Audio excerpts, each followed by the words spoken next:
আল্লাহ নবীর লাশ ঘরে আলীর নেতৃত্বে তাকে গোসল দেওয়া হলো। গোসল দেওয়ার পরেই আল্লাহ নবীর জানাজা কে পড়েছিল, জানাজার সলাৎ কে আদায় করেছিল, আপনারা অনেকেই প্রশ্নের সম্মুখীন হতে পারেন। জেনে নিন, আল্লাহর নবী সাল্লাল্লাহু আলাইহি ওয়াসাল্লামের জন্য একক কোনো জামাত হয় নাই। এক এক দল সে হুজরায় যতজন ঢুকতে পেরেছেন তারা গিয়ে সলাৎ আদায় করে চলে আসছেন। এরপরে আরেক দল ঢুকেছেন, সলাৎ আদায় করে চলে আসছেন। আরেক দল ঢুকেছেন, সলাৎ আদায় করে চলে আসছেন। পরে হবে 3 দিন আল্লাহ নবী সাল্লাল্লাহু আলাইহি ওয়াসাল্লামের এই যে জানাজা, তার যে দেহ, তার উপরে সলাৎ আদায় করা হয়, দোয়া করা হয়। এরপর তাকে সেখানে দাফন করা হয়।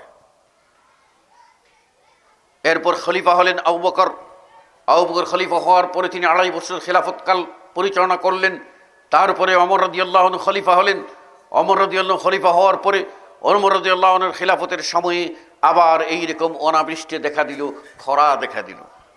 খরা যখন দেখা দিল, অনাবৃষ্টি যখন দেখা দিল, তখন ওমর রাদিয়াল্লাহু আনহু আমিরুল মুমিনিন হিসাবে, খলিফা হিসাবে সকলকে মসজিদে নববীতে ডাকলেন।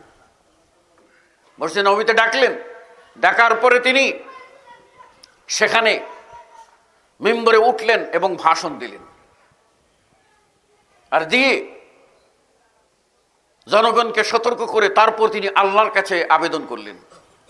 ওমর আল্লাহর কাছে আবেদন করলে বলেন, হে আল্লাহ, যতদিন তোমার নবী বেঁচে ছিলেন ততদিন অনাবৃষ্টি বা খরা দেখা দিলে আমরা তার কাছে গিয়েছি, তিনি দোয়া করেছেন।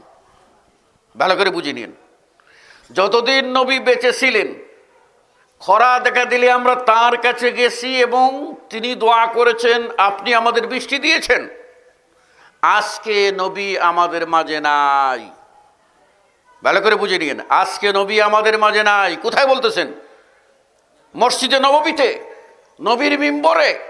আর মিম্বরের কয়েক হাত দূরেই হচ্ছে রসুলের কবর, রাসূলুল্লাহ সাল্লাল্লাহু আলাইহি ওয়াসাল্লামের কবর। যদি কবরের কাছে কিছু চাওয়া যায় যে হতো, তাহলে ওই মিম্বর থেকে নেমে 2 হাত এগিয়ে কয়েক কদম গিয়ে তো রসুলের কবর পেয়ে যেতেন। সেই কবরে গিয়ে রসুলকে বলতেন, রসুলের ওসিলায় আল্লাহকে ডাকতেন। তা কিন্তু আমর করেন নাই। আমর মাসআলা বুঝেছেন যে কোনো মৃত ব্যক্তির ওসিলা চাওয়া জায়েজ নয়, মৃত ব্যক্তির ওসিলায় দোয়া চাওয়া জায়েজ নয়, মৃত ব্যক্তির ওসিলায় দোয়া চাওয়া হলো শিরক। ভালো করে তিনি বুঝেছিলেন। তাই তিনি আল্লাহর কাছে কাঁদলেন আর বললেন, হে আল্লাহ, তোমার নবী আজ আমাদের মাঝে নাই, কিন্তু তোমার নবীর চাচা বয়স্ক সাহাবী আব্বাস এখনো আমাদের মাঝে আছেন। তাই আমরা তার ওসিলায় তোমার কাছে দোয়া চাই। কার ওসিলায়? আব্বাসের ওসিলায়। আব্বাস বেঁচে আছেন, জীবিত ব্যক্তি। এরপর তিনি মিম্বর থেকে নামলেন। নামার পরে তিনি আব্বাসকে ডাক দিলেন। ডাক দিয়ে বলেন, হে আব্বাস, আপনি আল্লাহর কাছে দোয়া করুন। আব্বাস সকলকে নিয়ে তিনি সলাতুল ইস্তিসকা আদায় করলেন, দোয়া করলেন। আল্লাহ রাব্বুল আলামিন দোয়া কবুল করলেন এবং বৃষ্টি দান করলেন। তাহলে সেখানে কোনো রাসূল সাল্লাল্লাহু আলাইহি ওয়াসাল্লামের কবর কেন্দ্রিক কোনো উৎসব নাই, গেলেই সালাম দেবেন, এই পর্যন্ত শেষ। অনেকেই বুঝে না। এরপর পৃথিবীর এই 3টা মসজিদের পর মর্যাদার দিক থেকে পৃথিবীর সব মসজিদই সমান, সব মসজিদই সমান।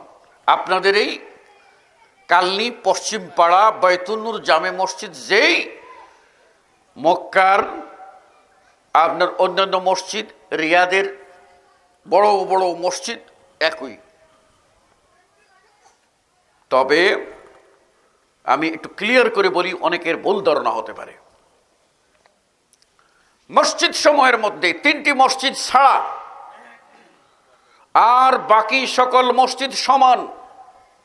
তবে বাইতুল্লাহর কাবার চতুর্পার্শ্বে যে অংশটি আপনার হারাম এরিয়া বলে আল্লাহর নবী ইব্রাহিম আলাইহিস সালাম ঘোষণা করেছিলেন, এই হারাম বা পবিত্র এরিয়া, ওই এরিয়ার ভিতরে যে মসজিদগুলি আছে সেই মসজিদগুলি সম্মান বেশি রাখে বলে শেখ বিন বাজ রাহিমাহুল্লাহ মন্তব্য করেছেন।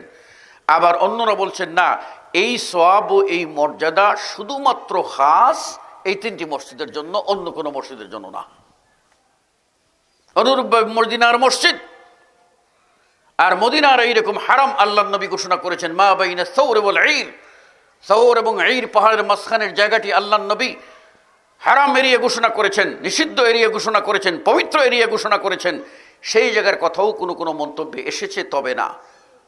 বিশুদ্ধ কথা হলো 3টি মসজিদ। তবে মদিনায় আরেকটি মসজিদ ভিন্নভাবে মর্যাদার অধিকারী। সেটা হলো আমাদের নবী মুহাম্মদ সাল্লাল্লাহু আলাইহি ওয়াসাল্লাম কর্তৃক প্রথম মসজিদ বানানো, প্রথম মসজিদ।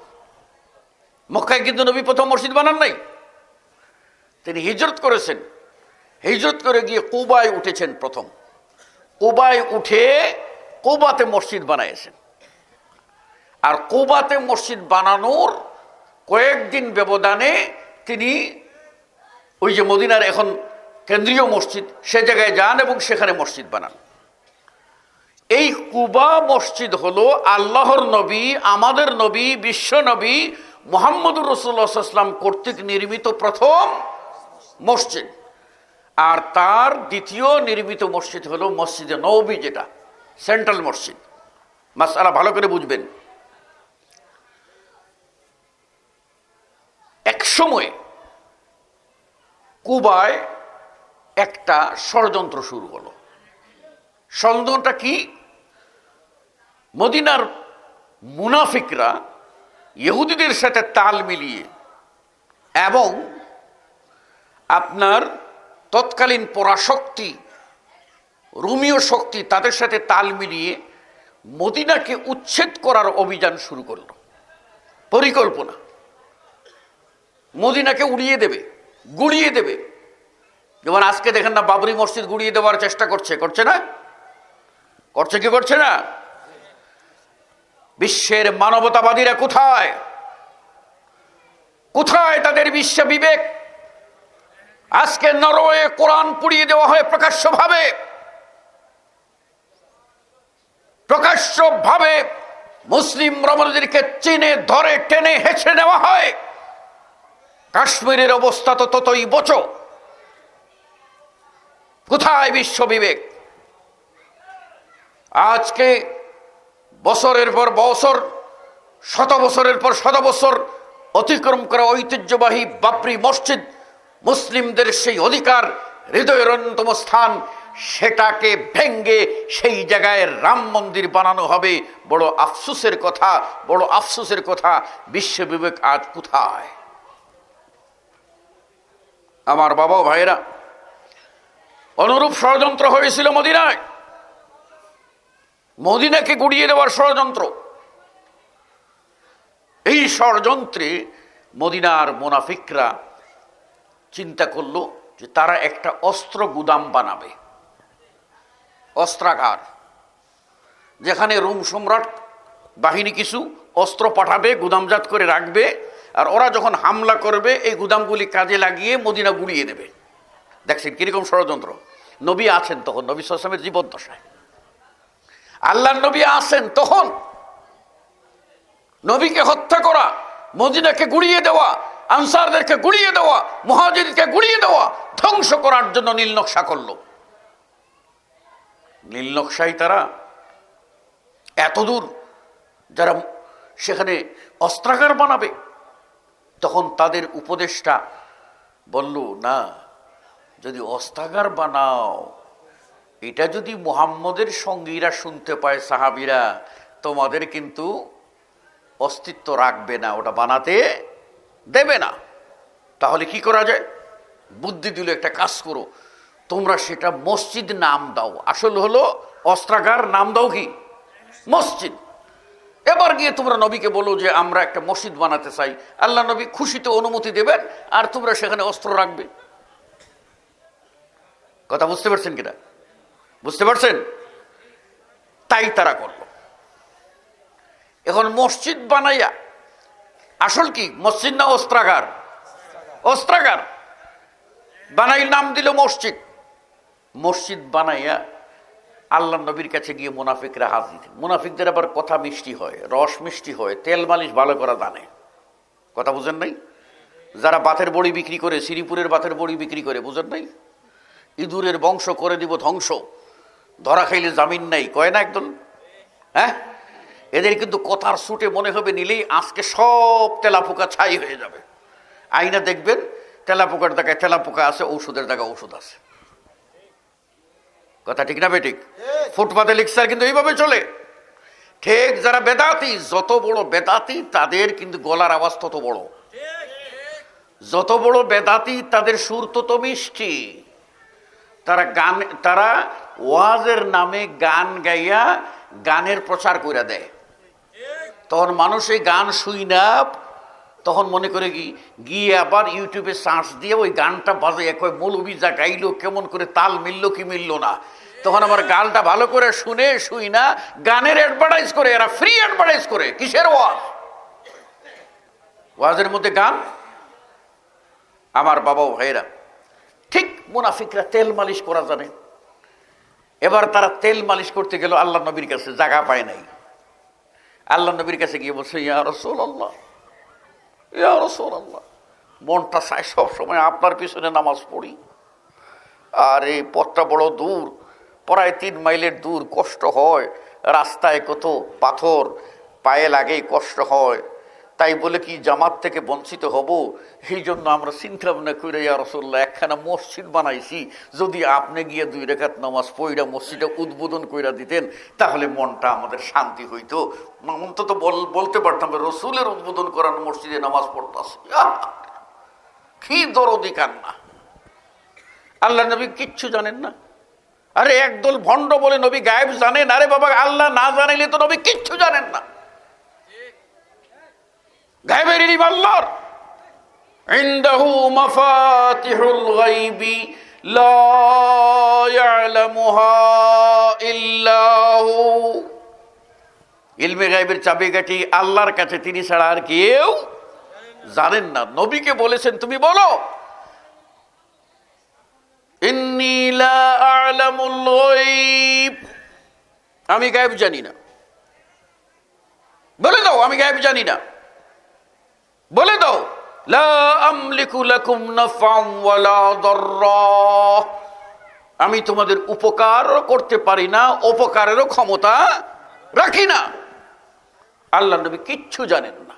এত বড় কাণ্ড হয়ে গেল, কুবার মসজিদের পাশে আরেকটা অস্ত্রাগার বনে গেল, নবী কিচ্ছুই জানেন না। গায়েব জানলে পরিকল্পনার সাথে সাথেই কি তার মনে খবর আইতো না? মসজিদ অস্ত্রাগার হয়ে গেল। আল্লাহ নবী এদিকে নবম হিজরির কথা, তার জীবনের শেষ যুদ্ধ, সবচেয়ে কঠিন যুদ্ধ, সবচেয়ে কঠিন যুদ্ধ, তাবুকের যুদ্ধ। গরমের মধ্যে ফসল কাটার মৌসুমে তাবুকের যুদ্ধ, যে যুদ্ধে পানির জন্য সাহাবীদের প্রাণ যায় যায় অবস্থা। 1 ফোঁটা পানি দাও, জীবন বাঁচাই, কঠিন অবস্থা। সেই অবস্থায় তারা, আল্লাহ নবী প্রস্তুতি নিচ্ছেন সেই যুদ্ধের। তারা গিয়ে হাজির অনুনয় বিনয় করে বলল, নবী করিম সাল্লাল্লাহু আলাইহি ওয়াসাল্লাম কি বললেন? গায়েব জানেন না, সাদামাটা জবাব। তিনি বললেন, ঠিক আছে বাবা, আমি তো যুদ্ধের প্রস্তুতি নিচ্ছি, আমি যুদ্ধ থেকে ফিরে আসি, আসার পরে তোমাদের দাবি অনুযায়ী তোমাদের মসজিদে গিয়ে আমি নামাজ পড়ে আসব। কথা বুঝতে পারছেন? আল্লাহ নবী ওয়াদা করেছেন, ঠিক আছে। আল্লাহ নবী যুদ্ধ থেকে ফিরেছেন। ফেরার পরেই মনে মনে নিয়ত করছে যাবেন। আল্লাহ রাব্বুল আলামিন আলিমুল গায়ব, জিব্রাইল পাঠাই দিয়ে কয়, নবীরে গিয়ে কও ওই জায়গায় যেন না যায়, ওটা মসজিদ না। ওটা কি মসজিদ না। আল্লাহ রাব্বুল আলামিন কোরআনুল কারীমে এই কথা সূরা তাওবার ভিতরে বিস্তারিত আল্লাহ উল্লেখ করেছেন। সেখানে আল্লাহ রাব্বুল আলামিন বলছেন, নবী এটা হলো মসজিদ না, এটা হলো জিরার, এটা হলো ক্ষতি সাধনের জন্য অস্ত্রাগার বানায়েছে। আপনি ওখানে যাবেন না, ওই মসজিদের কাছে দাঁড়াবেন না। আপনার জন্য হক হলো ওই মসজিদ যেটা হলো আপনি বানিয়েছেন তাকওয়ার উপরে, আল্লাহ ভীতির উপরে, আল্লাহকে পাওয়ার জন্য একনিষ্ঠ চিত্তে মসজিদে কুবা বানিয়েছেন, ওই মসজিদই হলো তাকওয়ার মসজিদ, ওখানেই আপনি যাবেন, ওদের ষড়যন্ত্রের ওই জায়গায় যাবেন না। আয়াত নাজিল হয়ে গেল। আল্লাহ রাব্বুল আলামিন সাথে সাথে সাহাবীদের একদল পাঠিয়ে দিলেন, যাও এবার ওদের মসজিদ না তো ষড়যন্ত্র করছে, ষড়যন্ত্রের ওই জালটা একেবারে ধ্বংস করে দিয়ে আসো, একেবারে জ্বালিয়ে পুড়ি ছাই করে দিয়ে আসো। দিয়ে আসলেন।